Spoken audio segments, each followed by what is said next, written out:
and Palestine. At 6:30 a.m. on the morning of October 7th, while most of the Israelis were sleeping soundly in their homes, suddenly the air raid sirens began blaring. In a short while, thousands of rockets were fired at Israeli cities. Israeli Defense Forces estimate that 2,200 rockets were fired. However, the group Hamas claims that 5,000 rockets were fired. Israel has an Iron Dome system. It is one of the best air defense systems in the world. Whenever rockets are fired at Israel, it uses the latest military technology to intercept the rockets and destroy them mid-flight, to keep the country protected. But here, 5,000 rockets were fired within 20 minutes. This Iron Dome system failed. Thousands of people were killed and injured in Israel because of these attacks. This surprise attack is the biggest in the last few decades. That has been seen in the Israel-Palestine conflict, and it reminds us of the Yom Kippur War. Exactly 50 years ago, in October 1973, Egypt and Syria had launched a similar surprise attack on Israel. After that, a war broke out, known as the Yom Kippur War. And this attack is no less than a full-scale war. In addition to the rocket strikes, Ham launched a multi-pronged attack, from the ground, sea, and air. The boundary wall on the Israel-Gaza border was broken down by a bulldozer. Many Palestinians were seen entering Israeli territory, some on motorcycles, some using motor-powered hang gliders to enter Israel through the air.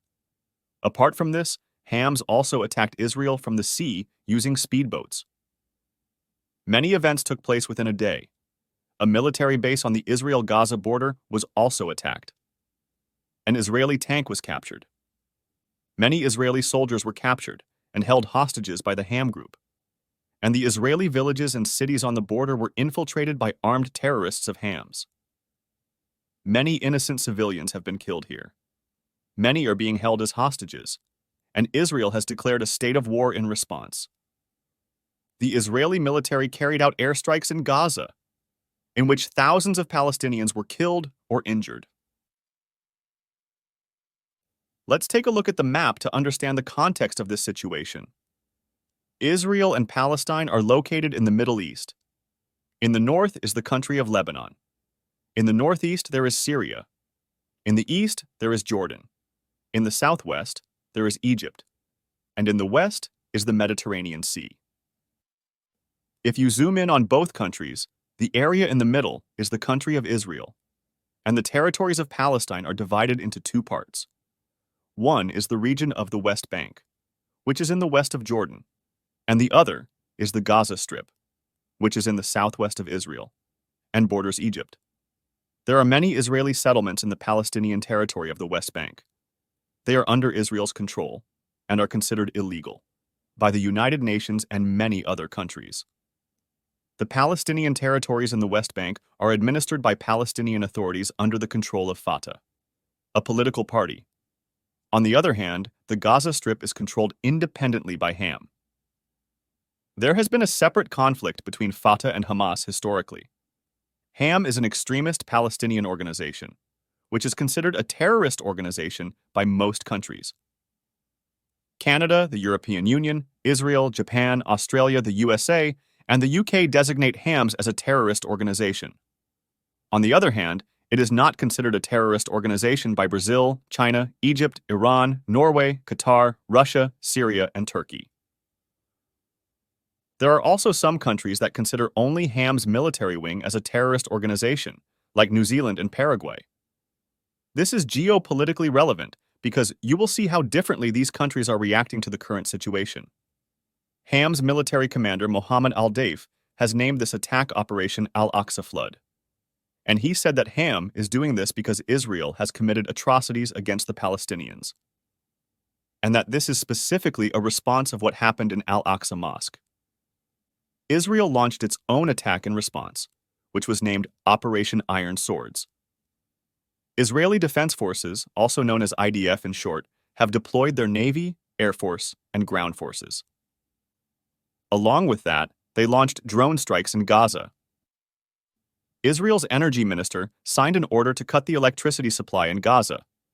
To a large extent, electricity was supplied through Israel to Gaza. Israeli Prime Minister Benjamin Netanyahu said in a television address, "Citizens of Israel, we are at war." He said that the enemy would have to pay an unprecedented price. The defense minister stated that Ham has made a huge mistake, and Israel will win this war. A big talking point in this conflict is how Mossad, the world-famous Israeli intelligence agency, failed to intercept this attack. It is said that Mossad is one of the most powerful intelligence agencies. They have informants, even in the Palestinian military groups.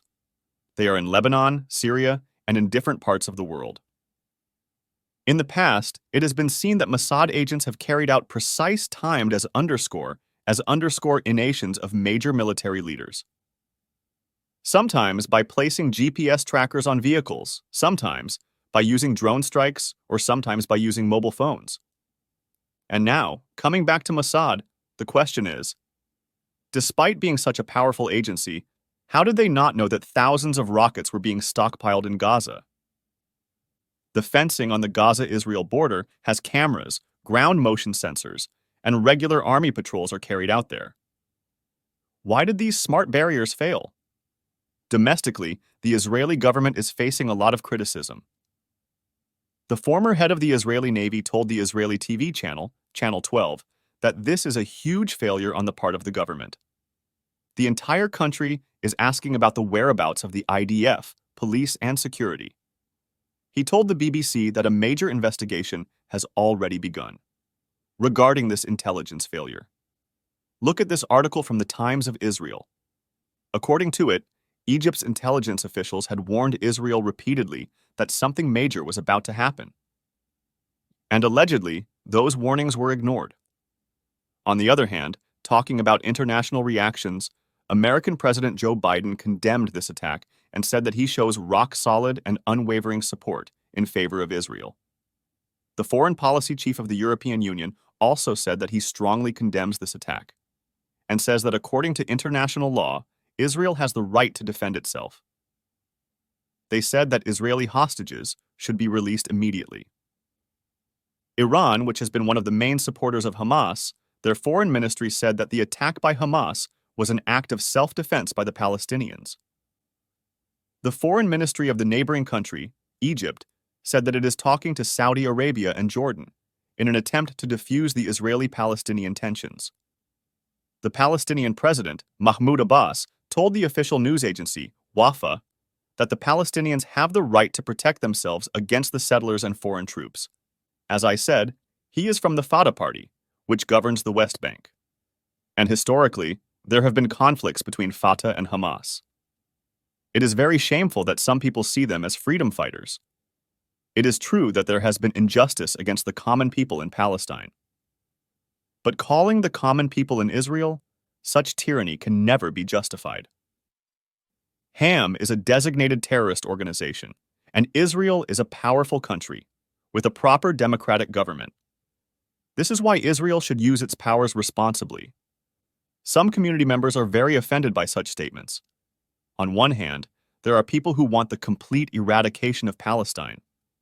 They celebrate the attacks on Palestine, saying that none of them should survive, without thinking about the common Palestinians and what they go through. On the other hand, there are many people celebrating Ham's birthday. They are happy to see Israel attacked. They want Israel to be destroyed, and that Israel should not exist as a country.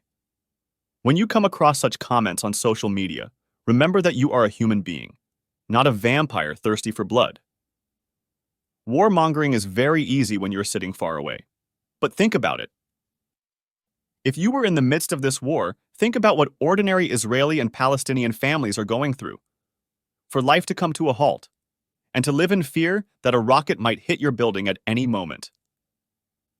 Israel is also trying to show that they are carrying out their counteroffensive responsibly. Recently, there was an airstrike on a 14-story building in Palestine. But before the airstrike, Israel had issued a 10-minute warning, so that the people living in the building should evacuate it before the bomb could hit it. Such warnings have been given before, like the warning given to Fatima Bashir's family before the Israeli airstrike in May this year, Or in August 2022, a 15-minute warning was given to Gazans before an Israeli airstrike. Although Israel claims this, but the truth is that in Israeli airstrikes, many Palestinian civilians have been killed. We hope that there can be long-lasting peace between these two countries. But looking at the current situation, it seems that this war is going to continue for a long time. I would suggest that you understand the historical context of the conflict